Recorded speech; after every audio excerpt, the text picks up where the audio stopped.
j'essaye de raconter des histoires aujourd'hui, j'essaie toujours de me souvenir l'état dans lequel ça me mettait ce conte que j'aimais quand j'étais petite et qui était La Belle au bois dormant. Alors, il se fait que j'habitais à la campagne, à l'orée d'une forêt, et pendant toute la journée, je partais. Et je l'ai fait, je ne sais pas combien de fois pendant, je devais avoir comme ça 7, 8, 9 ans. J'allais à un endroit particulier et pendant toute la journée, je me rejouais la scène du moment où la Belle au bois dormant se pique et chute. Et j'adorais ce moment où je chutais réellement et je m'effondrais là dans le sous-bois. Et puis ce qui me ravissait, c'était d'imaginer que le prince arrivait et qu'il m'embrassait et j'ouvrais les yeux et je le découvrais. Alors parfois je me dis, aujourd'hui ça doit être un petit peu mal considéré de dire des choses comme ça, mais en y pensant, je me suis dit que ça avait beaucoup de sens pour moi parce que déjà chuter, c'est quoi? Cette chute, c'est merveilleux, c'est s'abandonner complètement à quelque chose. Et je le fais encore aujourd'hui, je sais ce que ça me fait de me laisser tomber dans le sommeil à n'importe quel moment. Et puis aussi, la merveille que c'est quand on se laisse aller au sommeil, de se réveiller et d'avoir tout à coup une idée nouvelle. Et donc de ne pas avoir cherché quelque chose. Et c'est comme quand j'ouvrais les yeux et j'imaginais que le prince était là quand j'étais petite. Et moi, j'y reviens souvent, je sais pas, ça continue à me nourrir. Et quand je raconte un conte aujourd'hui, j'essaye un petit peu de retrouver les saveurs, cette espèce de joie renouvelée, mais sans cesse. Je pouvais jouer jour après jour à ce jeu-là et me sentir la Belle au bois dormant. Bah, c'est vrai que moi, la réponse de Catherine me renvoie aussi du coup à mon enfance. Et moi, le conte qui m'a bien, que j'ai beaucoup aimé quand j'étais enfant, il était sur un 33 tours dans la maison de mes parents. Et c'était Sindbad le marin. Et le souvenir que j'en ai, parce que c'est pas précis, le souvenir de l'histoire, pas aussi précis que toi, Catherine, mais ce que je sais, c'est que j'étais quand même étrangement fascinée de ce 33 tours sans aucune image, parce qu'on avait aussi des 33 tours avec les trois petits cochons, avec Merlin l'Enchanteur et tout ça, qui était de Disney. Et là, il y avait des images.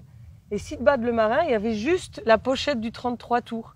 Et du coup, je crois que c'est à peu près presque la seule expérience que j'ai eue enfant, de n'avoir que mes images mentales, et jamais je n'ai eu confirmation que mes images étaient, entre guillemets, les bonnes, comme ça véhiculait sur les dessins animés ou les livres illustrés.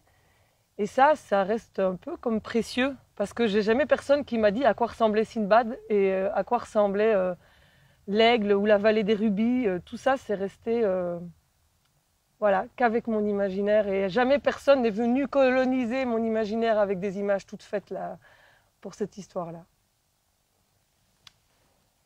Après, conte fondateur, ça c'est celui qui a habité mon enfance. Et puis si je pense aujourd'hui à mon travail de conteuse, il y a un conte qui a vraiment forgé mon travail.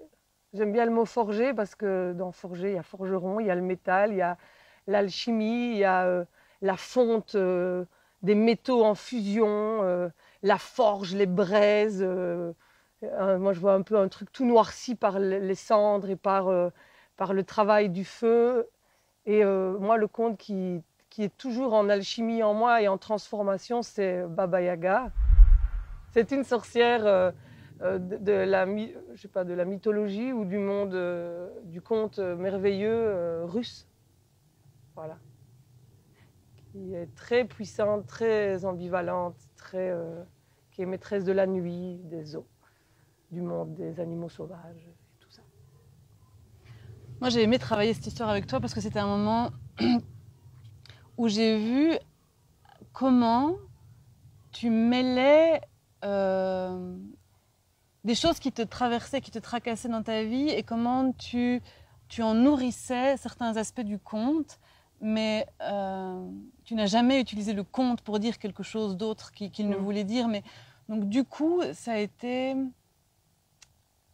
c'était ce que j'aime vraiment, parce que ces contes, ils existent de tout temps, mais à un moment donné, il faut leur donner du sang neuf.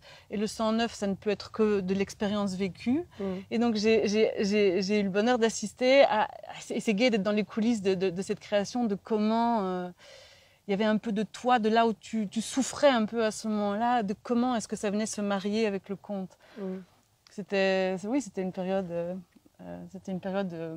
bel échange, quoi. Et toi, Catherine, ton conte aujourd'hui?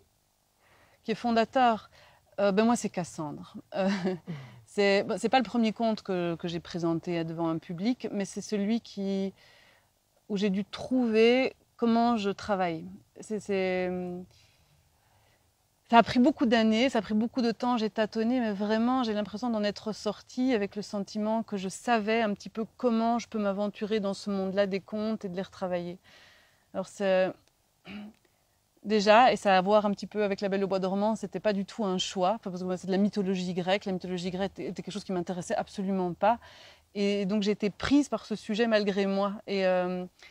Et j'ai dû l'explorer. C'était passionnant, hein, de ne pas savoir ce qu'on cherche, en fait. Et donc, c'est un travail archéologique d'enlever les couches et d'aller chercher le personnage.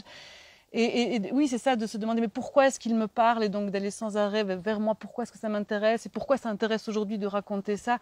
Et passer son temps à sillonner comme ça entre l'histoire en elle-même, le monde d'aujourd'hui et soi. Bon, après, voilà, ce que j'y ai trouvé, ça c'est un petit peu ma popote intérieure, mais j'y ai trouvé de la confiance en moi, quoi, de pouvoir raconter.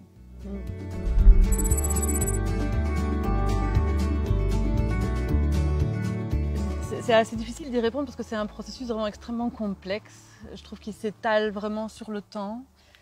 Je disais dans la question précédente que Cassandre, elle m'a aidé un petit peu à trouver mes marques. Et donc, je ne me sens plus désorientée comme au début. Je ne sais pas par quel bout attraper quel fil. Enfin, donc aujourd'hui, je sais un petit peu comment je fonctionne et je sais que les choses prennent du temps et que je commence à semer en fait des trucs. J'ai l'impression que je dépose généralement dans mes carnets toutes sortes d'idées que j'accumule et je passe beaucoup de temps à essayer de les réagencer. J'y pense, je les arrange, je les réarrange. Et puis, et j'ai confiance. Voilà, ça j'ai appris aussi qu'il faut avoir une espèce c'est une espèce de note souterraine comme ça de confiance. À un moment donné, ça viendra. Donc je ne force jamais, il y a une petite musique comme ça, et à un moment donné, quelque chose arrive, et alors je vais rechercher dans ces choses qui ont déjà un peu mûri et germé. Et je les mets ensemble, et bon, alors ça dépend, parfois ça va très vite, parfois c'est plus laborieux encore, mais ce que j'aime bien dans ce processus-là, c'est que c'est comme si j'avais fait pousser des petites choses, puis à un moment donné, je les rassemble, et on a des strates qui ont déjà une vie, et qui ont déjà un vécu, une épaisseur qui se mettent ensemble et ça crée des nouvelles images, ce qu'on recherche, hein, n'est-ce pas, dans le conte. Voilà, ça c'est quelque chose que j'apprécie. Et alors, ça m'a aidé de me formuler, c'est parce que je passe aussi beaucoup de temps à essayer de me formuler comment je fonctionne. C'est l'hiver passé, j'avais été voir une expo de l'artiste américaine Kiki Smith, et donc j'avais vu un documentaire sur elle où elle expliquait que elle fait pas de séparation entre son atelier, où elle crée, hein, c'est une artiste plasticienne, donc elle fait pas de séparation entre son lieu de vie, sa cuisine, son salon et son lieu de création. Et en fait, tout est toujours imbriqué. Elle peut être un endroit, et elle a besoin de chipoter à quelque chose, et alors elle reprend une pièce, et elle arrange quelque chose, puis elle va cuisiner, puis elle revient à ça, puis elle revient à un autre. Et quand je l'ai entendu, je me suis dit, mais oui, c'est exactement ça que je veux être. Je veux être une conteuse, c'est-à-dire mes contes doivent exister comme des objets autour de moi, hein, des objets immatériels, et je dois toujours venir un petit peu y chipoter. Et ça m'a vraiment apaisée parce que ça a enlevé le complexe en moi du fait que je dois à un moment donné faire quelque chose de bien, de bien beau, bien lisse. Bien fini, ouais. Et oui, et que normalement on ne devrait pas avoir quand on est conteur. On trimballe nos histoires avec nous et je ne sais pas pourquoi, il y a un petit peu parfois une espèce d'obligation d'avoir quelque chose de tout bien fait. On a écrit un texte qui présente tel spectacle, ça ne doit plus bouger. Et donc j'ai incorporé ça et maintenant aujourd'hui j'essaye de pratiquer ça un petit peu comme ça, de me dire mais mes contes ils vont toujours bouger et ils bougent toujours. C'est sûr que c'est quelque chose de se dire qu'on doit condenser en quelques minutes ce processus qui est très organique, très arborescent, très rhizomatique. Enfin, je ne sais pas très bien, j'ai l'impression que le processus et la pratique, et en tout cas le mot artisane me sauve en tout cas. L'idée, comme tu dis Catherine, enfin moi en tout cas ça me rassemble de me dire que ma pratique artistique elle est très interrelié à tout un réseau de choses, en fait. J'avais envie de dire, par exemple, pour moi, je ne peux pas séparer ma femme artiste, enfin l'artiste de la femme. Tout est très holistique ou global. Et donc, c'est tout le quotidien aussi que je soigne et que je mets en place depuis plein d'années, qui nourrit vraiment comme la face cachée de l'iceberg. Pendant longtemps, j'ai cru qu'il fallait que je découpe ma vie en plein de morceaux et que, en fait, c'est juste pas possible. J'ai la vie que j'ai avec mes enfants, ici la vie, nos projets, ici où on est à la campagne et on a plusieurs projets ici liés avec notre territoire. Et en fait, je me sentais morcelée et à rien à faire, je dois broder comme Vassilissa les morceaux de ma vie ensemble parce que sinon je suis éclatée et ça n'a pas de sens.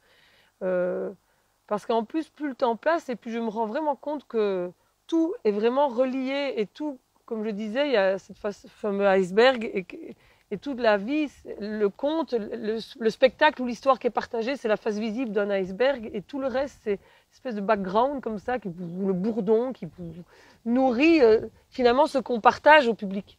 C'est un petit bout de nos univers et de nos rêves et de nos... Et voilà, après, ça reste précieux pour moi d'avoir des espaces où, à un moment donné, je rentre dans une bulle, où je rentre en immersion. Autant j'adore avoir comme ça une vie très en arborescence, avec plein de liens, plein de multiples projets ou morceaux de vie.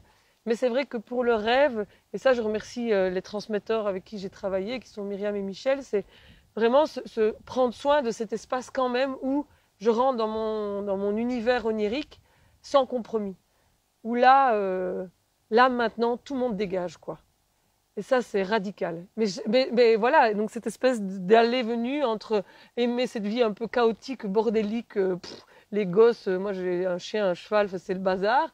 Et puis à un moment donné, là, intransigeance totale, je me mets en lien avec le monde du rêve parce que j'ai besoin d'aller fort tu parlais de traverser des couches, et ça, autant je peux avoir quand même des idées ou des inspirations en cuisinant, en me promenant, et je suis renforcée de ce quotidien, mais quand même, à un moment donné, j'ai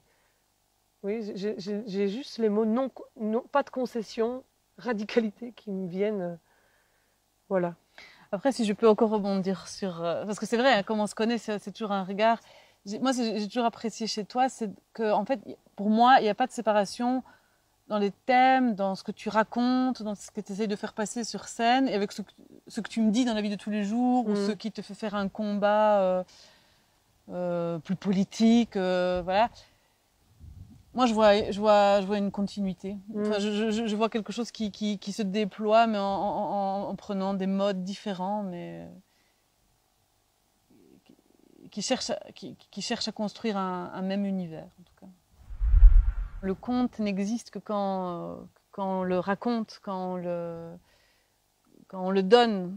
Et enfin, tu as un peu amorcé la question, je pense, tout à l'heure, en disant il y a le temps où on se met dans son inspiration, peut-être on cherche sa bulle, mais puis il y a le moment où comment est-ce qu'on va raconter à ces gens-là maintenant, voilà. C'est quelque chose qui est passionnant, que j'aime bien, c'est chaque fois neuf, c'est chaque fois à redécouvrir, c'est vraiment comme l'artisanat en fait. Ça se brode chaque fois différemment, mais par exemple moi, une grande part de mon inspiration, puisque c'est la question, elle vient quand même d'un univers plus de l'écrit. Et ça me pose parfois question parce que, alors que au bout du conte, je vais raconter, je vais parler une histoire, mais j'ai besoin de passer par les mots, autant les lire que les écrire. Et c'est pas du tout pour les redonner tels qu'ils ont été écrits, mais j'ai un vrai rapport très sensoriel, je dirais, avec les mots. Quand je lis certaines phrases, c'est comme si c'était des éclairs de lumière qui me traversent et qui tout à coup me font donner accès à j'ai tout à coup des idées, comme des fulgurances de certaines choses. Enfin, c'est pas un nouveau savoir sur quelque chose, c'est tout à coup une nouvelle sensibilité de quelque chose. Et ça, je l'ai par l'écrit. Dans certains écrits, pas tous. Et du coup, moi, j'aime utiliser l'écrit parce que peut-être que c'est ce que toi t'appelles ta bulle. Je sais pas comment tu crées ta bulle. Peut-être tu pourras le dire après, mais moi, je crée ma bulle, donc je peux la faire n'importe où. Ça m'est égal. J'ai pas besoin d'un lieu particulier ou quelque chose. Mais j'ai besoin de ce condensé que propose l'écriture. Tout à l'heure, je discutais des différentes strates et tout ça. Et ben, dans l'écriture, dans une seule phrase, parfois, on arrive à condenser plein de choses. Et c'est quelque chose que je ne peux pas trouver de prime abord avec la parole. Si je me mets à écrire, sauf si je suis avec vraiment des consignes poétiques primitives, enfin comme on a déjà fait avec Catherine, où je suis vraiment dans une très grande liberté d'écriture, mais sinon je peux avoir comme quelque chose qui me fige de manière scolaire. Donc moi, c'est pas tant un chemin qui m'aide.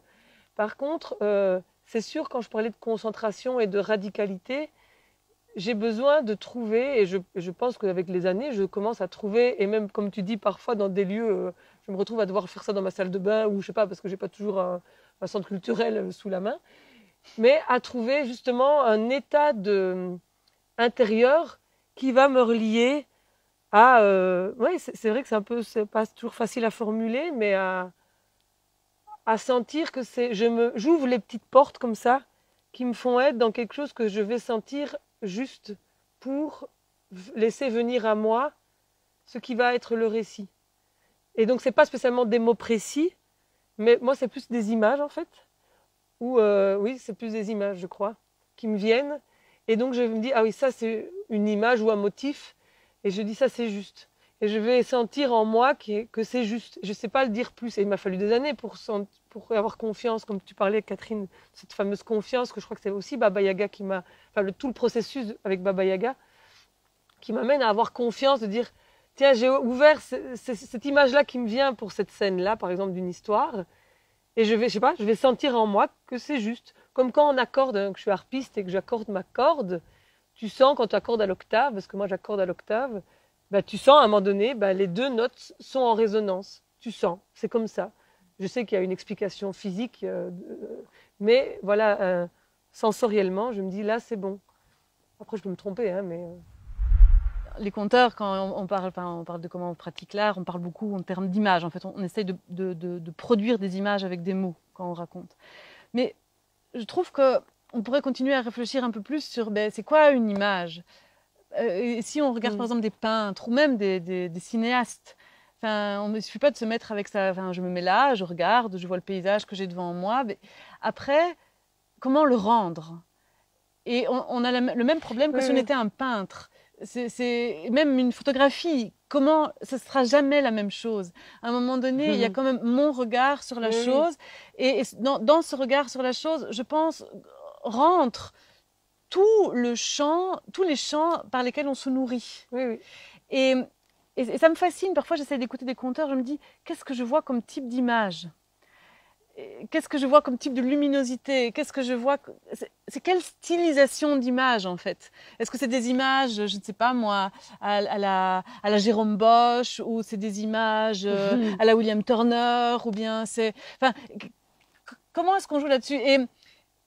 Et je trouve que... Parce que l'écriture, la poésie procède aussi globalement par recherche d'images. Et quand on prend conscience de ça, de se demander mais comment est-ce que je vais rendre cette atmosphère avec ces mots-là? Enfin, je sais pas. Pour moi, ça reste un mystère. Dans le travail de l'oralité, et ça, je pense qu'on est pareil, quand on raconte une histoire, on se laisse traverser par l'oralité, et donc notre histoire, elle n'est pas écrite. Donc ça veut dire qu'on va la raconter d'une manière, et puis d'une autre manière un peu différente, d'une autre fois. Il y a quelque chose qui... Voilà, on ne sait pas ce qu'on va toujours dire précisément et on laisse venir les mots. Mais c'est sûr qu'il y a des mots-clés dans mon histoire. Comment je vais appeler cette personne-là? Comment je vais la qualifier? Et cette recherche-là, et puis même, comme tu dis, cette parole qui danse et qui chante, c'est vrai que c'est quand même aussi une recherche, c'est sûr. C'est pas que l'image, c'est aussi comment elle prend forme dans ma bouche et quels sont les mots qui vont faire image, justement.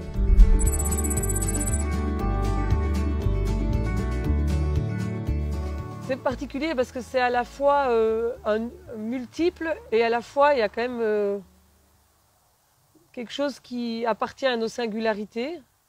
Hein, je dis nos singularités. Et en même temps, ça reste multiple. Tu vois, j'ai pas l'impression que je raconte tout le temps les mêmes histoires et le même type d'histoire et je pense que ça pourrait m'ennuyer. Mais en même temps, je parlais de rhizome ou d'arborescence, il y a quand même quelque chose qui relie tous les motifs ou tous les récits qui me traversent, qui m'appellent, pour lesquels j'ai des élans et tout ça. C'est sûr qu'il y a des fils quoi, qui relient tout ça, ça c'est sûr. Ouais. Mais moi, parfois, quand je raconte, je me dis, ah, mais j'ai déjà raconté ça. Et donc, c'est comme s'il y avait des paysages ou des personnages qui me fascinent, oui. Ou des manières de dire. Enfin, je sais que je l'ai dit de la même manière dans un autre conte. Enfin, mais il y a une chose qui m'a frappée dernièrement, en refaisant le tri, hein, puisque c'est une chose que j'aime bien faire, un peu comme Baba Yaga, en triant mes contes, en les réagençant, de me dire, mais en fait, il y a... C'est comme une question en fait que je n'arrive pas à résoudre, mais il y a la question pour moi un petit peu de la destinée. Je ne sais pas comment la dire autrement. Ce truc en fait où j'ai des personnages qui doivent à un moment donné accepter qu'ils ont une quête qui est la leur, qui leur a été donnée je ne sais pas par quoi, mais ils doivent accepter leur quête et à ce moment-là ils vont trouver une forme de liberté. Et tant qu'ils n'acceptent pas leur quête, eh ben, en fait, ils se perdent. Moi, il y a évidemment plusieurs thèmes qui m'intéressent, mais c'est vrai que je suis appelée par des images féminines qui ne correspondent pas à la norme que j'ai la sensation d'avoir reçue depuis mon enfance. Comme si on avait fermé des portes, des volets, et que ça sentait le renfermer chez les sorcières, chez Méduse, chez tous des personnages. Enfin voilà, c'est comme ça que moi je l'explique, mais je dirais des personnages féminins, ambivalents, qui peut être effrayants aussi, des personnages. Enfin, c'est quand même quelque chose qui m'a beaucoup, quand j'ai travaillé Baba Yaga, qui m'a fort marqué, c'est de me dire, mais les personnages féminins, qu'est-ce qu'on a comme image sacrée ou sublimée ou de féminin. Le mot déesse n'existe plus dans la culture judéo-chrétienne. On a l'image de la Vierge, mais même si elle peut échapper à des injonctions, parce qu'on peut trouver la Vierge noire et puis il y a des saintes et tout ça, mais moi ce que j'ai reçu dans mon catéchisme, c'était quand même une femme plutôt, enfin comme moi je l'ai reçu, entendu, en tout cas c'était une femme docile qui faisait un enfant et qui disait pas grand-chose. Et donc moi j'ai l'impression d'avoir un peu comme été affamée d'images beaucoup plus rocambolesques, beaucoup plus extravagantes, beaucoup plus et c'est pour ça que j'ai travaillé Baba Yaga, parce que j'avais besoin de et je sens qu'il y a sur la route, il y a waouh, là j'ai un peu ouvert la porte de ce que j'appelle déesse, mais je pourrais encore l'appeler autrement. Et par exemple, j'ai rencontré Kali. Mais waouh, Kali, c'est une déesse hindoue c'est une image féminine qui n'existe pas chez nous.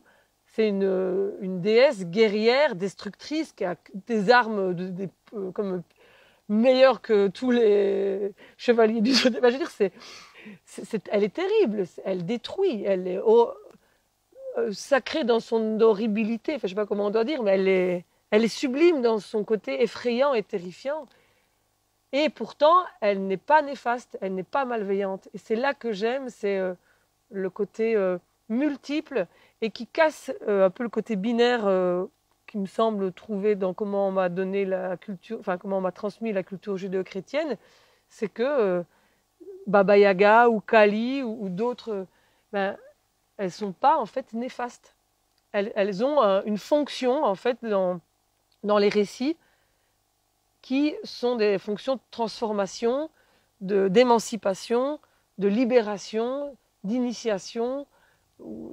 Enfin voilà, et ça, je trouve ça tellement plus nuancé et plus vaste et plus ça ouvre en fait. Je ne me suis jamais formulée comme toi tu te formules les choses aussi clairement, en tout cas ce côté vers la féminité. Après, un jour, je me suis rendu compte que beaucoup de mes personnages étaient des personnages féminins, mais je dois bien avouer que ce n'était pas un mouvement que je me conscientisais. Enfin, je crois que ce qui m'intéresse avec tous les personnages, c'est qu'à un moment donné, ils puissent arriver à leur propre envergure. Et je crois que ça m'intéresse dans la vie aussi. Ça m'intéresse vraiment avec les gens. Et ça m'intéresse de manière globale. J'ai l'impression qu'on devrait tous être là les uns les autres pour s'épauler, pour que chacun puisse atteindre sa réelle envergure, celle qu'il veut. C'est une petite envergure de libellule ou que ce soit un truc gigantesque et tumultueux, mais que ce soit toutes ces singularités-là. Et c'est pour ça aussi que j'aime le conte et quand j'aime l'écouter, c'est quand j'entends quelqu'un qui est lui-même. Et j'ai pas d'avis sur comment il faut raconter, vraiment pas. J'aime particulièrement aussi écouter des conteurs qui ne me ressemblent pas parce qu'ils m'apportent ce que je ne peux pas m'apporter à moi-même. Enfin, voilà, donc j'ai pas besoin de rester dans une sphère où je me reconnais. Mais chaque fois que quelqu'un est entièrement et puissamment et joyeusement lui-même, j'ai l'impression qu'il y a quelque chose qui m'est donné et qui me demande pas d'être lui. Voilà.